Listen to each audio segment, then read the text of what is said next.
مولا کی زیارت کا مقصد ہے۔ 40 کوئی بھی آپ کی زندگی میں مشکل ہو تو مشکل کا حل 40 ہے۔ یہ قرآنی عمل ہے جو بالکل لوگ نہیں جانتے۔ یہ قرآن میں حضرت موسیٰ کو جب مشکل پڑی تو انہوں نے 40 نکالا۔ 40 وہ عمل ہے کہ انبیاء مشکل میں 40 نکالتے تھے، خدا ان کی مشکل کو حل کر دیتا تھا۔ چھوٹی بڑی مشکل کے لیے اعتکاف ہوتا ہے، اعتکاف بھی مشکل کا حل ہے کہ واجب کام جو ہے کاروبار میں بھی بات کریں، فضولی بات نہیں کرنی ہے۔ مغروبہ یہ نہیں کہ ہم کھلاڑیوں کی بات کر رہے ہیں، ایکٹروں کی بات کر رہے ہیں، سیاست، یہ فضولیات ہے، اس میں نہیں۔ واجب اپنا کاروبار ہے، نوکری ہے، بات کر سکتے ہیں، لیکن واجب کے سوا بات نہیں کرنا ہے، اپنے ذکر میں مشغول رہنا ہے۔ اللہ الرحمن الرحیم۔ تو ایک شاگرد تیار ہو گیا، استاد کے پاس آیا کہ مجھے 40 نکال، ٹھیک ہے، کہا پہلے پر توحید مضبوط کرو۔ ایسا نہیں کہ 40 جیسے میں نے گزشتہ مجالس میں کہا تھا کہ طے الارض ہر بندہ نہیں کر سکتا، اگر توحید کمزور ہے تو اس کا ہارٹ فیل بھی ہو سکتا ہے، وہ 40 اس کے لیے موت کا سبب ہو سکتا ہے۔ ہاں، تو آپ نے واقعہ سنا کہ مولانا نکال رہے تھے کہ میں طے الارض کروں اور توحید کمزور تھی، تو جن نے اٹھا کے کہیں اور پھینک دیا ریگستان میں۔ تو انہوں نے کہا بھائی یہ عالم برزخ اگر دیکھنا ہے توحید پہلے مضبوط کر لیں۔ کہا میرے بیٹوں اللہ کے سوا کسی کا خوف، جن بوت کا کسی کا خوف نہیں۔ تو عالم دین نے کہا کہ بھائی یہ 40 دن کا عمل ہے اور یہ رات کو تم نے قبرستان میں ذکر کرنا، شب داری کرنی، 40 راتیں کی، پروردگار تمہیں عالم برزخ دکھا دے۔ اب ہم دن میں قبرستان میں جاتے ہوئے ڈرتے ہیں اور رات پوری قبرستان میں گزارنی ہے، انہوں نے 40 راتیں گزار دی اور یہ آخری رات تھی۔ تو وہاں کوئی بڑا پیسے والا شاگرد ہمارا کوئی منسٹر وزیر کوئی تھا، وہ دفن ہوا۔ تو ایران میں بہت اچھی رسم ہے کہ مردے کو ایسے نہیں چھوڑتے، 3 دن تک ان کے اوپر کوئی قرآن پڑھتا ہے۔ ہمارے یہاں نہیں، 3 دن 3 راتیں کوئی بندے کو پیسے دیتے ہیں کہ وہ مردے کے اوپر قرآن مجید کی تلاوت، کیونکہ یہ وصیت ہے بی بی پاک کی، یہ ہماری نجات کے لیے کہ یا علی قبر میں ڈال کے مجھے چھوڑ کے نہ جا، میرے اوپر قرآن پڑھنا۔ اہل بیت خود قرآن ناطق ہیں، یہ ہمیں بتایا گیا کہ یہ پہلی 3 راتیں قرآن پڑھنے کا بہت فائدہ ہے، مردے کو بہت ضرورت ہے۔ تو ایران میں یہ بہت اچھی رسم ہے، اکثر غریب آدمی بھی ہوں تو خود بیٹھ جاتے ہیں ان کے رشتہ دار، اگر پیسے والا ہو تو کسی کو ہائر کرتے ہیں، پیسے دیتے ہیں کہ 3 دن اور 3 راتیں ان کے اوپر قرآن پڑھتے۔ تو ایک تھے حافظ قرآن تھے، وہ قرآن پڑھ رہے تھے اور یہ تو اپنی عبادت عمل نکال رہے تھے، 40 نکال رہے تھے، اور یہ اس کی آخری رات تھی، ہم سمجھ رہے تھے آج برزخی آنکھ کھلے گی۔ تو اچانک اس کی برزخی آنکھ کھلی، دیکھا یہ جو تازہ مردہ دفن ہے، یہ وزیر صاحب، اس کے اوپر آسمان سے آگ کے تیر نازل ہو رہے ہیں، اور جو آگ کے تیر جا رہے ہیں تو یہ دیکھ رہا ہے کہ پوری آگ سے قبر بھر جاتی ہے، وہ مچھلی کی طرح تڑپ رہا ہے، چینک رہا ہے، چلا رہا ہے، تو وہ اسے برداشت نہیں ہو رہا، اور سردی، سخت سردی، -40 تھا اور قبرستان شہر سے دور تھا۔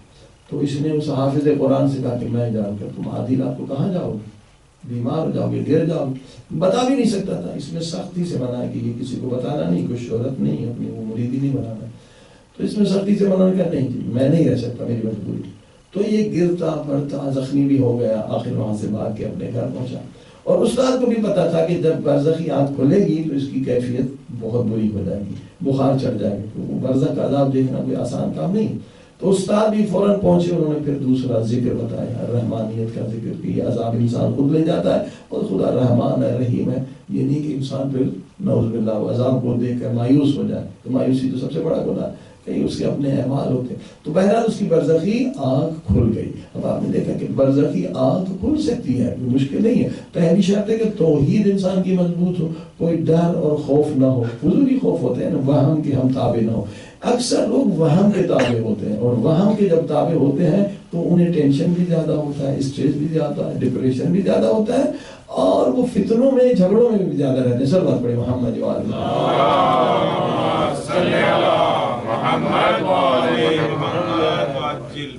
گھروں میں جھگڑے ہوتے ہیں، امام بارگاہوں میں جھگڑے ہوتے ہیں، وجہ کیا ہے کہ عقل کے تابع لوگ جو ہوتے ہیں وہ کبھی نہیں جھگڑتے ہیں، جو وہم کے تابع ہوتے ہیں تو آرام سے مس گائیڈ ہو جاتے ہیں، شیطان انہیں گمراہ کر دیتا ہے۔ یہ وہم کے تابع ہونا ایک بہت بڑی مصیبت ہے، یہ اسٹریس، ٹینشن، ڈپریشن، لہذا انسان ہمیشہ دعا کرے. بہت ساری دعائیں ہیں کہ پروردگار ہمیں عقل کے تابع بنا. عقل کے تابع بنے تو کبھی مومن سے نہیں لڑے گا. وہم ہوتا ہے کہ یہ مومن مجھے نقصان دینا چاہتا ہے, یہ میری کرسی چھیننا چاہتا ہے, یہ میرے خلاف یہ کرنا, یہ وہم ہے نا, اسی کو وہم کہتے ہیں.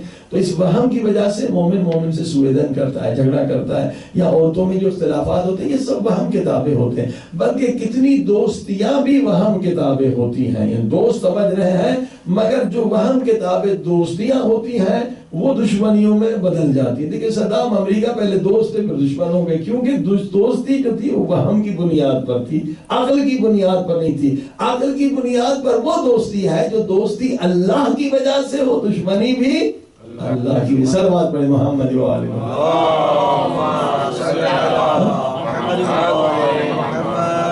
وہم کے تابع دوستی, یہ مجھے پیسے دے دے گا, یہ مجھے یہ فائدہ دے دے گا. اب یعنی فائدہ نفع نقصان کا مالک جب ہم بندے کو سمجھتے ہیں تو ہم نے عقل کا خون کر دیا. نفع اور نقصان کا مالک خدا ہے. بندہ ایک وسیلہ بن سکتا ہے, بندے کے پاس کچھ بھی نہیں, اسے پتہ نہیں کہ میری موت کب ہوگی.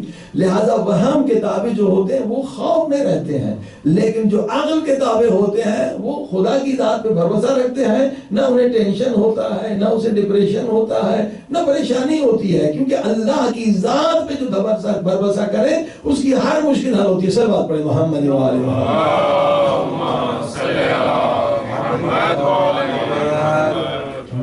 تو 40 مختلف قسم کے 40 ہوتے ہیں. جیسے میں نے عرض کیا کہ ایک صاحب جو ہے کسی مشکل کو حل کرنے کے لیے 40 نکال رہے تھے. اب استاد نے جو اس کو آیت دی تو مثلا ایک آیت جب آپ ذکر پڑھتے ہیں مثلا قرض ادا کرنے کے لیے یہاں پر, مگر صرف قرض ادا نہیں ہوگا, اس کے اور سائڈ بینیفٹس بھی ہوتے ہیں.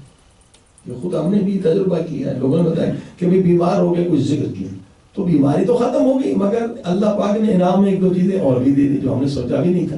اس ذکر کے توفیل میں 2 چیزیں ایکسٹرا بھی مل جاتی. تو یہ اس کو استاد نے کہا تھا کہ یہ جب تم 40 نکالو تو بس تمہاری مشکل ہے, قرض ہے یا بیماری ہے وہ تو حل ہو جائے گی, مگر اس کے کیونکہ اور سائڈ بینیفٹس بھی ہیں تو اس میں یہ کہ تم گھر سے باہر نہ نکلنا. اور بتایا نہیں کہ کیوں نہیں کرنا.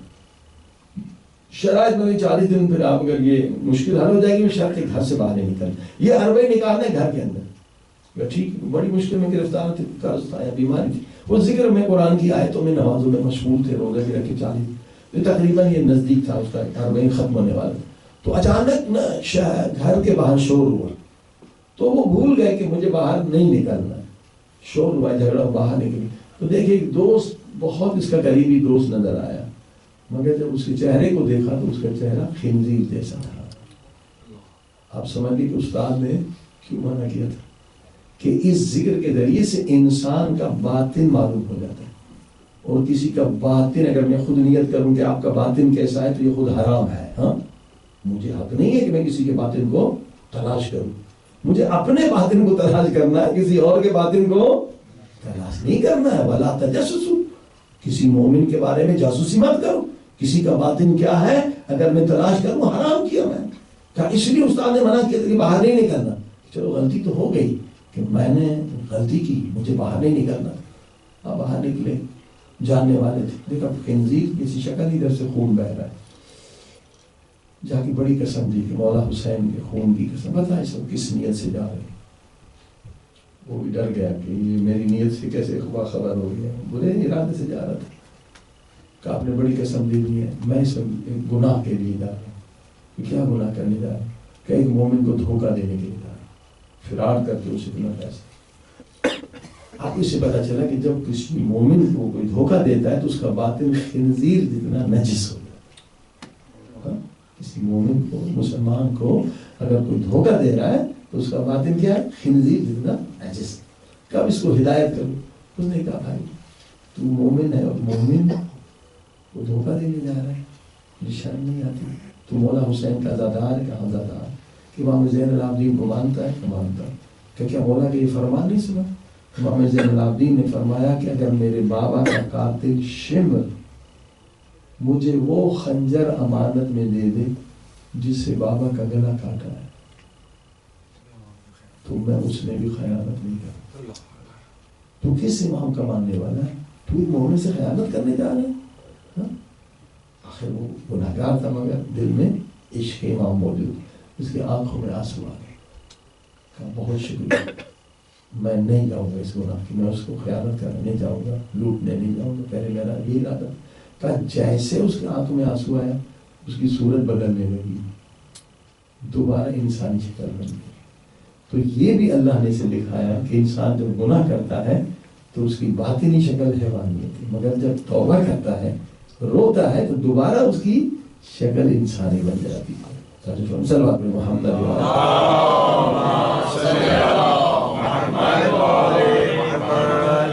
آیت اللہ بہجت اکثر انسانوں کو نہیں دیکھتے تھے، یہی پتہ چلا کہ وہ ہمیشہ سر کا نیچے ہوتا تھا، کہ وہ انہیں تکلیف ہوتی ہے کہ مومن اگر گدھے کی شکل میں نظر آئے، کتے کی شکل، اہل دین ماں باپ کی طرح مہربان ہوتی، تکلیف ہوتی تھی، تو ہمیشہ اکثر ان کا سر نیچے رہتا تھا، اور ان کا ذکر بھی اکثر تھا ستارن یا ستارن عیوب، یعنی خدا مجھے مت دیکھا۔ مگر کچھ اعمال ایسے ہیں جسے کرنے کی وجہ سے آنکھ یہ برزخی کھل جاتی ہے، وہ برزخی آنکھ کی بھی منزل ہے، ایک مرتبہ انسان برزخ دیکھتا ہے، ایک دم انسانوں کا باطن دیکھتا ہے، تو خود انہیں تکلیف ہوتی تھی کہ وہ ہمیشہ نیچے ہوتی تھی، اور ان کا ذکر یہی ہوتا تھا یا ستار العیوب، خدا مجھے مت دیکھا ہے، خدا مجھے مت دیکھا، انہیں تکلیف ہوتی تھی، مگر جب دیکھتے تھے تو پھر ان کو ہدایت بھی کرتے تھے تاکہ وہ گناہوں سے بچ جائیں۔ صلوات محمد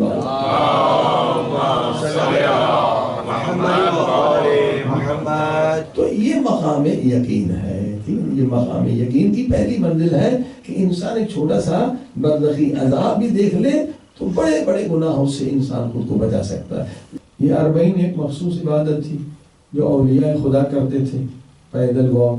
الحمدللہ آج ملینز لوگ کر رہے ہیں، یہ خدا کا لطف و کرم ہے، مگر اکثر لوگوں کو یہ نہیں معلوم کہ 40 سے پہلے ایک 40 نکالنا ضروری ہے۔ صلوات پر محمد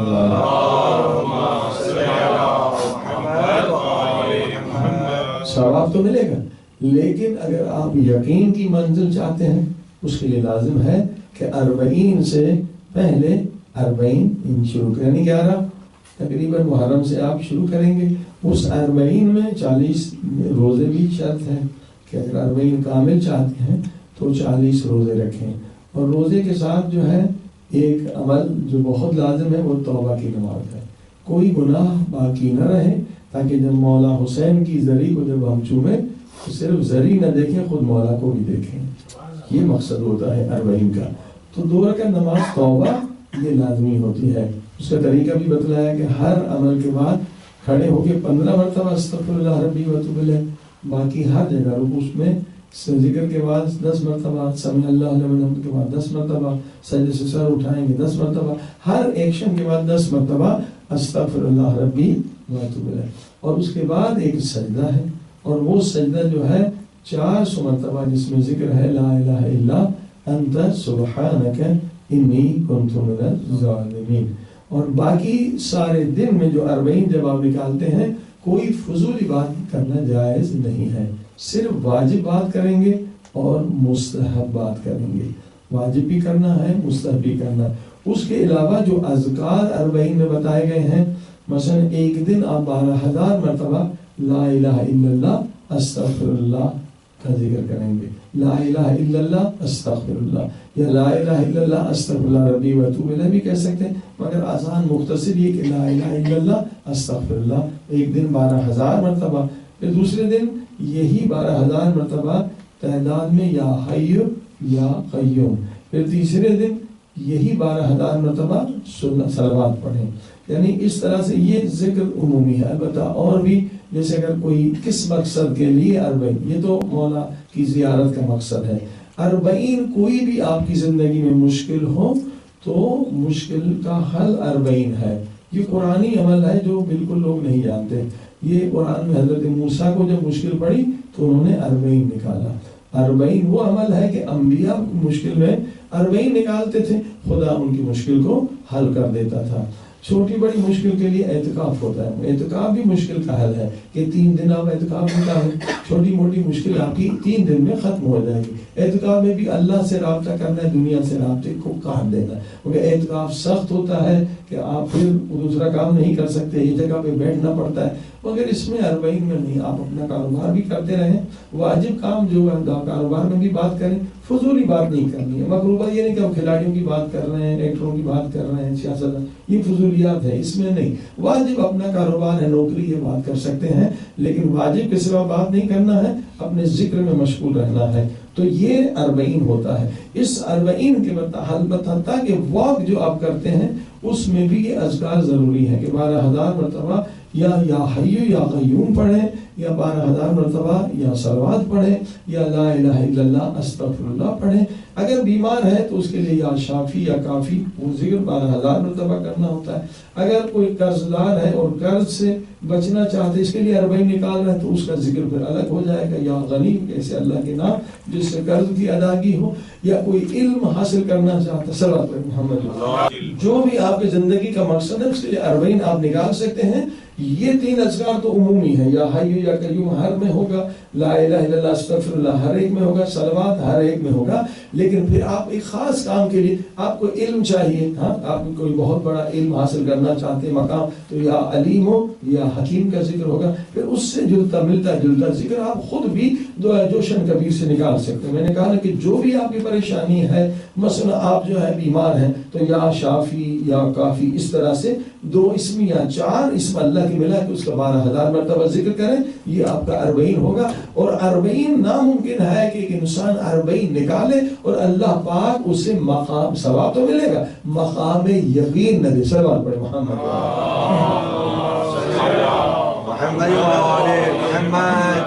40 جو ہم نکالتے ہیں یہ خاصتاً عبادت ہے کہ دنیا میں ہمیں کچھ نظر آئے، مقام یقین۔ اسی طرح سے آپ دیکھیے یہ جو دعائے عہد ہے یہ بھی 40 میں پڑھی جاتی ہے۔ اگر مقصد ہے امام کی زیارت، مقصد آپ کا کیا ہے؟ ایک انسان کا مقصد نوکری ہو جائے، ایک میں مقصد شادی ہو جائے تو اس کے اذکار الگ ہیں۔ ایک انسان کا مقصد ہے امام زمانہ کی زیارت مجھے چاہیے، ہاں جو امام زمانہ کی زیارت چاہتا ہے اس کے لیے دعائے عہد اور زیارت آل یاسین پڑھنا ضروری ہے، ہاں ہر دن، اور بھی نماز فجر کے بعد جو چاہتا ہے کہ میں 40 اس نیت سے نکال رہا ہوں، یہیں بیٹھ کے نکال سکتے ہیں کہ مولا کی زیارت ہو۔ اگر میں قابل نہیں ہوں تو خواب میں ہو جائے، لیکن ہماری توجہ کیونکہ دنیا کی طرف زیادہ ہے، آخرت کی طرف نہیں ہے، تو فوکس دنیا کی طرف ہے، لہذا گہرا پردہ ہوا ہمیں کچھ نظر نہیں آتا ہے۔ لیکن اگر وہی کیفیت انسان کر لے، اب میں جو انسان کے اوپر سکرات طاری ہو گیا وہ کیا چاہے گا؟ وہ ایک چیز ہی چاہتا ہے استغفر اللہ ربی، وہ کیا چاہے گا؟ میرے گناہ بخش دے میرے اللہ۔ تو یہی کیفیت اگر زندہ انسان بھی اپنے اوپر طاری کر لے، دن بھر استغفار کرتا رہے، تو اچانک ان کے آنکھ سے بھی پردے ہٹ جائیں گے، اسے بھی پردے دکھا دی جائے گی۔ صلوات پڑھیں محمد و آل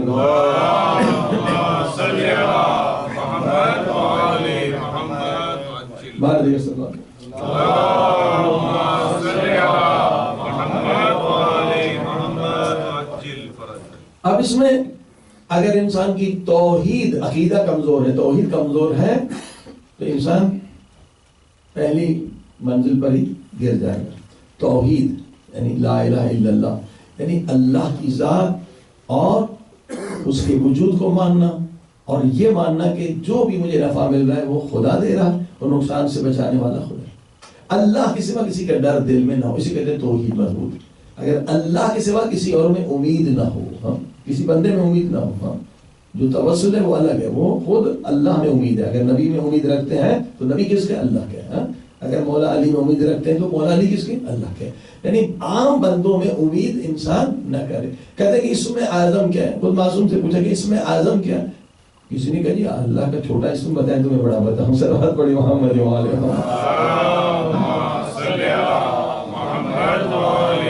اللہ کے سارے نام بڑے ہیں، کہتے ہیں اسم اعظم مل جائے تو دعا قبول ہوتی ہے۔ تو کسی نے کہا بھائی کیا بات کہہ رہے ہیں، اللہ کا چھوٹا نام مجھے بتاؤ تو میں بڑا بتاؤں، اللہ کے سارے نام بڑے۔ تو معصوم نے بھی یہ کہا کہ اسم اعظم کیا ہے؟ ایک مرتبہ پوری دنیا سے نا امید ہو کر ایک مرتبہ کہو یا اللہ، تو یہ اسم اعظم ہے۔ ایک مرتبہ ساری دنیا سے مایوس ہو کے، نا امید ہو کر 100%۔ ہم جناب اللہ اللہ اس وقت کرتے ہیں جب سارے ڈاکٹر کہتے ہیں کہ بچنے کی کوئی امید نہیں ہے۔ جب تک ڈاکٹروں نے آسرا دیکھا، آدھا آسرا اللہ میں، آدھا ڈاکٹر میں۔ صلوات پڑھ محمد و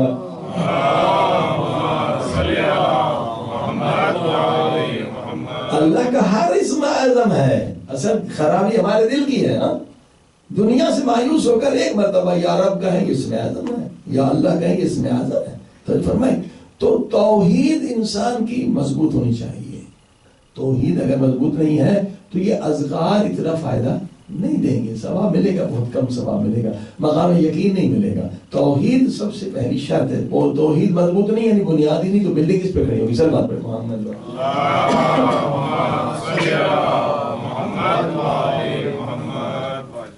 اس کے بعد اذکار بہت زیادہ ہیں. اہل بیت نے بہت ساری چیزیں بتلائی ہیں کہ کس طرح سے آنکھ سے پردے آپ کے ہٹ جائیں اور آپ عالم برزخ کی سیر کریں. یہ سیر تو ہم سب نے کرنی ہے. کون انسان ہے جو برزخ میں نہیں جائے گا؟ کون انسان ہے جو قبر میں نہیں جائے گا؟ ہاں ہر ایک نہیں جانا.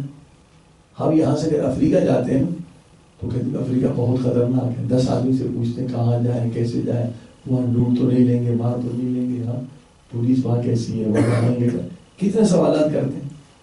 افریقہ سے زیادہ خطرناک برزخ ہے. صلوات پڑھیے محمد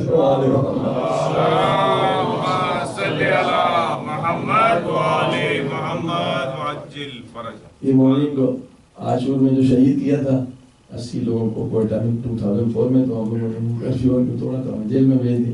تو جیل میں وہ قیدیوں کو بھی ہم کبھی بیٹھ کے درس دیتے تھے. وہ جیلر بڑا اچھا. تو میں کہتے یار یہ جیل تو کوئی بڑا جیل نہیں ہے جسے ہم جیل سمجھ رہے ہیں. یہاں ہوا بھی ہے، پانی بھی ہے، کھانا بھی مل رہا ہے، کچھ کام بھی نہیں کر رہے ہیں، سب کچھ مل رہا ہے. سب سے بڑا جیل پتہ ہے قبر ہے، جہاں ہوا بھی گزر نہیں ہوگا، کوئی پانی بھی نہیں دے گا، کوئی ڈاکٹر بھی نہیں آئے گا. اس جیل کی فکر کرو. صلوات پڑھی محمد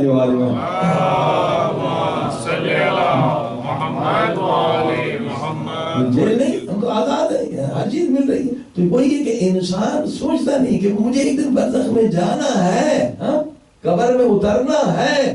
تو پہلے اپنی قبر دیکھ تو لوں کہ وہ بچھوؤں سے بھری ہوئی ہے، سانپوں سے بھری ہوئی ہے، پھولوں سے بھری ہوئی ہے. صلوات پڑھی محمد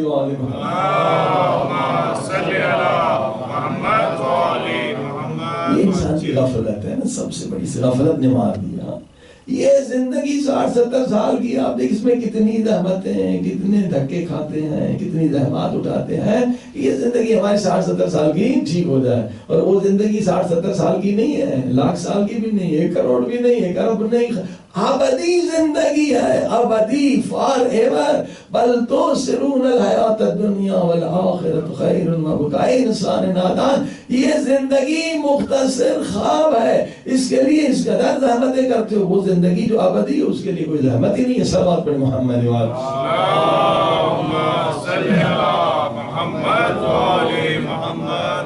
تو انسان کو جوش ہونا چاہیے، جذبہ ہونا چاہیے کہ موت سے پہلے میں اپنی قبر دیکھ لوں، اپنا ٹھکانہ دیکھ لوں. اہل بیت نے کتنے اعمال مفاہیم میں بول کے دیکھ کے بتلائے ہیں، کتنی دعائیں، کتنے اعمال ہیں. ان کے کرنے سے کیا فائدہ ہوگا کہ موت سے پہلے آپ اپنی قبر دیکھ سکتے ہیں کہ قبر واقعاً بہشت کا باغ ہے یا جہنم کا گڑھا ہے. صلوات پڑھیں محمد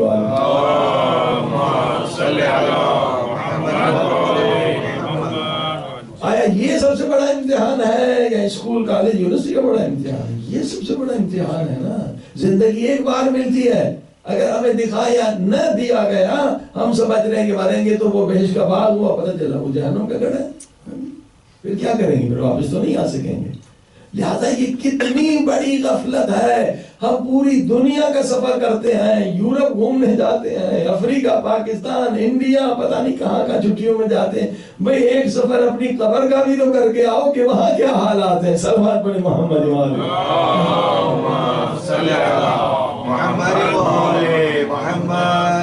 اس کے لیے شیطان ہمیں سوچنے بھی نہیں دیتا ہے. مولوی صاحب کیا باتیں کر رہے ہیں، ہمیں قبر کے بارے میں ڈرا رہے ہیں. ارے بھیا ایک دن جانا ہے، ڈرنا کیا ہے، ہر ایک کو جانا ہے. تو وہ سفر جو آپ نے 100% کرنا ہے اس کی تیاری کیوں نہیں؟ مولا علی کیا خوب فرماتے ہیں کہ اے انسان، اے انسان. مولا کا جملہ ہے، کسی امام کا جملہ ہے یا عالم کا جملہ ہے، بہرحال بہترین جملہ ہے کہ اے انسان، تو سردی سے پہلے سردی کی تیاری کرتا ہے، گرمی سے پہلے گرمی کی تیاری کرتا ہے. بھائی سردی آنے والی ہے، ہیٹر ٹھیک کر لو، ریڈیٹر ٹھیک کر لو، یہ سارے ٹھیک کر دیں، سویٹر لے لو، کوٹ لے لو. گرمی سے پہلے پنکھے ٹھیک کر لو، اے سی ٹھیک کر لو. مگر انسان تو موت کے آنے سے پہلے موت کی تیاری نہیں کرتا، قبر میں اترنے سے پہلے قبر کی تیاری نہیں کرتا. اصل مار یہی ہے انسان کی کہ شیطان ایسا مشغول کر دیتا ہے، ایسا اندھا کر دیتا ہے کہ انسان بالکل بھول جاتا ہے کہ بھئی مریں گے ہمارے دشمن، ہم کیوں مریں گے؟ سلوات پڑھے محمد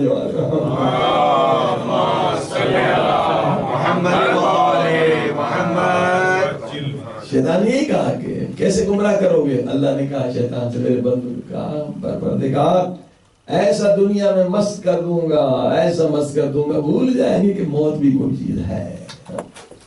اچانک جھٹکا لگے گا تو پیٹ قبر سے لگے گی تو فائدہ نہیں ہے. تو آپ نے دیکھا کہ 100% ایک سفر یقینی ہے مگر ہم اس کی تیاری نہیں کرتے، ہمارا فوکس نہیں ہے اس کی طرف، دنیا کی طرف فوکس ہے.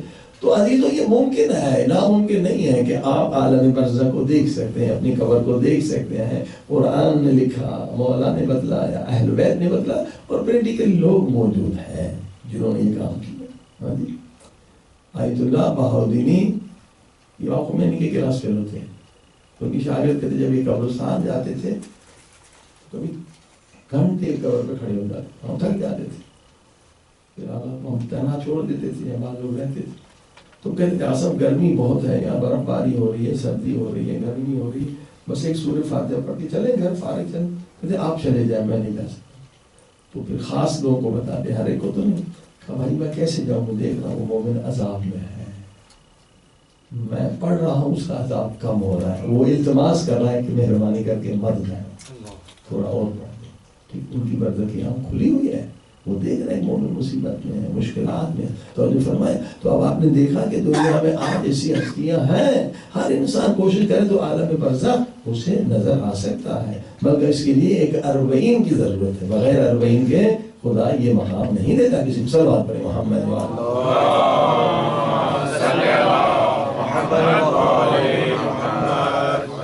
تو ایک شاگرد تیار ہو گیا، استاد کے پاس آیا کہ مجھے اربعین نکال.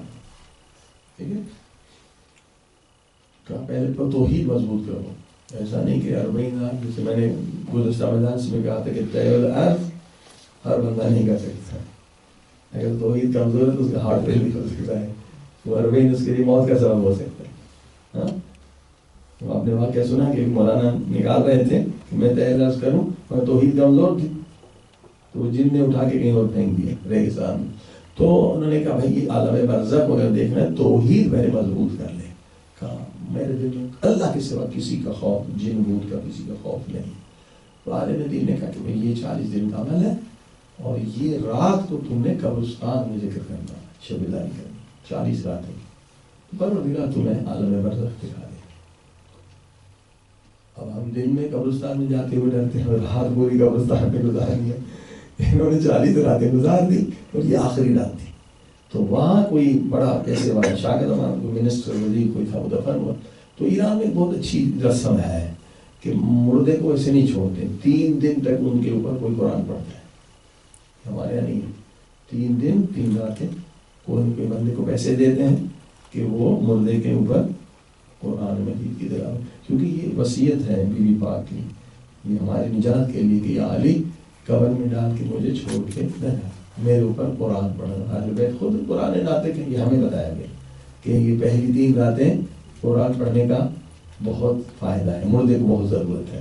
تو ایران میں یہ بہت اچھی رسم ہے. اکثر غریب آدمی بھی ہوں تو خود بیٹھ جاتے ہیں ان کے رشتہ دار، اگر پیسے والا ہو تو کسی کو ہائر کرتے ہیں، پیسے دیتے ہیں کہ 3 دن اور 3 راتیں ان کے اوپر قرآن پڑھو.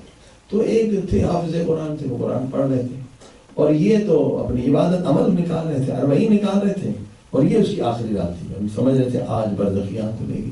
تو اچانک اس کی برزخی آنکھ کھلی، دیکھا یہ جو تازہ مردہ دفن ہے یہ وزیر صاحب، اس کے اوپر آسمان سے آگ کے تیر نازل ہو رہے ہیں. اور جو آگ کے تیر جا رہے ہیں تو یہ دیکھ رہا ہے کہ پوری آگ سے قبر بھر جاتی ہے. وہ مچھلی کی طرح تڑپ رہا ہے، چھینک رہا ہے، چلا رہا ہے. تو وہ اسے برداشت نہیں ہو رہا. اور سردی، سخت سردی، -40 تھا، اور قبرستان شہر سے دور تھا. تو اس نے اس حافظ قرآن سے کہا کہ میں جان کر تم آدھی رات کو کہاں جاؤ گے، بیمار ہو جاؤ گے، گر جاؤ گے. بتا بھی نہیں سکتا تھا. اس میں سختی سے منع کہ یہ کسی کو بتانا نہیں، کوئی شہرت نہیں، اپنی وہ مریدی نہیں بنانا. تو اس میں سختی سے منع کر نہیں جی میں نہیں رہ سکتا، میری مجبوری. تو یہ گرتا پڑتا زخمی بھی ہو گیا، آخر وہاں سے بھاگ کے اپنے گھر پہنچا. اور استاد کو بھی پتا تھا کہ جب برزخی آنکھ کھلے گی تو اس کی کیفیت بہت بری ہو جائے گی، بخار چڑھ جائے گی. تو برزخ کا عذاب دیکھنا کوئی آسان کام نہیں. تو استاد بھی فوراً پہنچے، انہوں نے پھر دوسرا ذکر بتایا، رحمانیت کا ذکر کہ یہ عذاب انسان خود لے جاتا ہے اور خدا رحمان ہے، رحیم ہے. یہ نہیں کہ انسان پھر نعوذ باللہ وہ عذاب کو دیکھ کر مایوس ہو جائے، تو مایوسی تو سب سے بڑا گناہ ہے، کہیں اس کے اپنے اعمال ہوتے ہیں. تو بہرحال اس کی برزخی آنکھ کھل گئی. اب آپ نے دیکھا کہ برزخی آنکھ کھل سکتی ہے، مشکل نہیں ہے. پہلی شرط ہے کہ توحید انسان کی مضبوط ہو، کوئی ڈر اور خوف نہ ہو. فضولی خوف ہوتے ہیں نا، وہم کے ہم تابع نہ ہو. اکثر لوگ وہم کے تابع ہوتے ہیں، اور وہم کے جب تابع ہوتے ہیں تو انہیں ٹینشن بھی زیادہ ہوتا ہے، اسٹریس بھی زیادہ ہے، ڈپریشن بھی زیادہ ہوتا ہے، اور وہ فتنوں میں جھگڑوں میں بھی زیادہ رہتے ہیں. سر بات پڑے محمد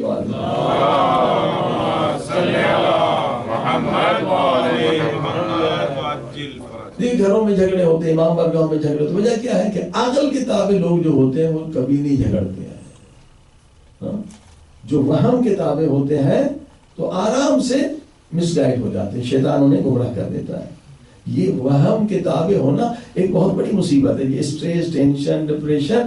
لہذا انسان ہمیشہ دعا کرے، بہت ساری دعائیں ہیں کہ پروردگار ہمیں عقل کے تابع بنا. عقل کے تابع بنے تو کبھی مومن سے نہیں لڑے گا. وہم ہوتا ہے کہ یہ مومن مجھے نقصان دینا چاہتا ہے، یہ میری کرسی چھیننا چاہتا ہے، یہ میرے خلاف یہ کرنا، یہ وہم ہے نا، اسی کو وہم کہتے ہیں. تو اس وہم کی وجہ سے مومن سے سوء ظن کرتا ہے، جھگڑا کرتا ہے، یا عورتوں میں جو اختلافات ہوتے ہیں یہ سب وہم کے تابع ہوتے ہیں. بلکہ کتنی دوستیاں بھی وہم کے تابع ہوتی ہیں. یہ دوست سمجھ رہے ہیں، مگر جو وہم کے تابع دوستیاں ہوتی ہیں وہ دشمنیوں میں بدل جاتی ہیں. دیکھیں صدام امریکہ پہلے دوست تھے، پھر دشمن ہو گئے، کیونکہ دوستی جو تھی وہ وہم کی بنیاد پر تھی، عقل کی بنیاد پر نہیں تھی. عقل کی بنیاد پر وہ دوستی ہے جو دوستی اللہ کی وجہ سے ہو، دشمنی بھی اللہ کی. صلوات پڑھیں محمد و آل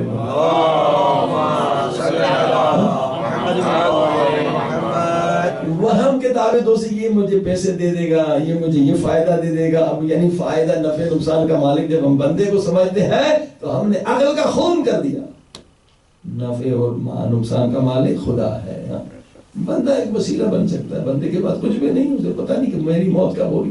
لہذا وہم کے تابع جو ہوتے ہیں وہ خوف میں رہتے ہیں، لیکن جو عقل کے تابع ہوتے ہیں وہ خدا کی ذات پہ بھروسہ رکھتے ہیں. نہ انہیں ٹینشن ہوتا ہے، نہ اسے ڈپریشن ہوتا ہے، نہ پریشانی ہوتی ہے، کیونکہ اللہ کی ذات پہ جو بھروسہ کرے اس کی ہر مشکل حل ہوتی ہے. سر بات پڑھیں محمد و آل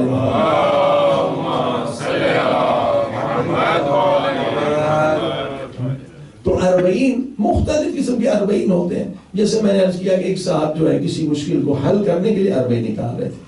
اب استاد نے جو اس کو آیت دی، تو مثلا ایک آیت جب آپ ذکر پڑھتے ہیں مثلا قرض ادا کرنے کے لیے آپ پر، مگر صرف قرض ادا نہیں ہوگا، اس کے اور سائڈ بینیفٹس بھی ہوتے ہیں.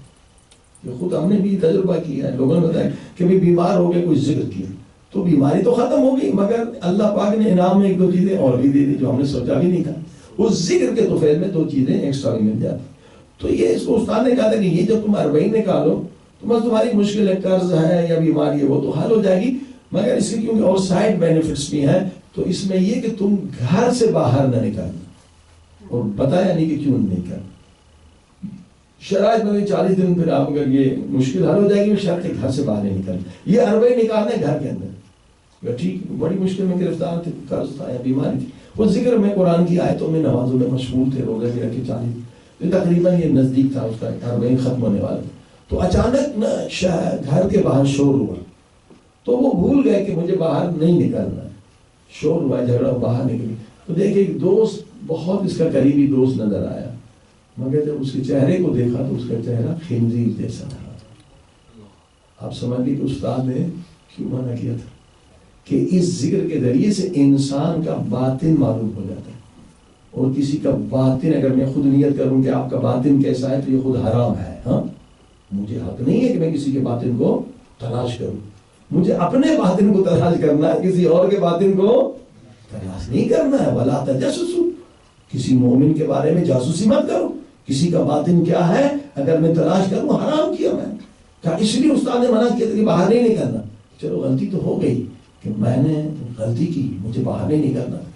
اب باہر نکلے، جاننے والے تھے، دیکھا خنزیر کسی شکل ادھر سے خون بہ رہا ہے. جا کے بڑی قسم دی کہ مولا حسین کے خون کی قسم، بتا اس وقت کس نیت سے جا رہے. وہ بھی ڈر گیا کہ یہ میری نیت سے کیسے خبر ہو گیا، برے ارادے سے جا رہا تھا. کہ آپ نے بڑی قسم دے دی ہے میں اس گناہ کے لیے جا رہا ہوں. کیا گناہ کرنے جا رہا ہوں؟ کہ ایک مومن کو دھوکہ دینے کے لیے جا رہا ہوں، فرار کر کے اسے اتنا پیسہ.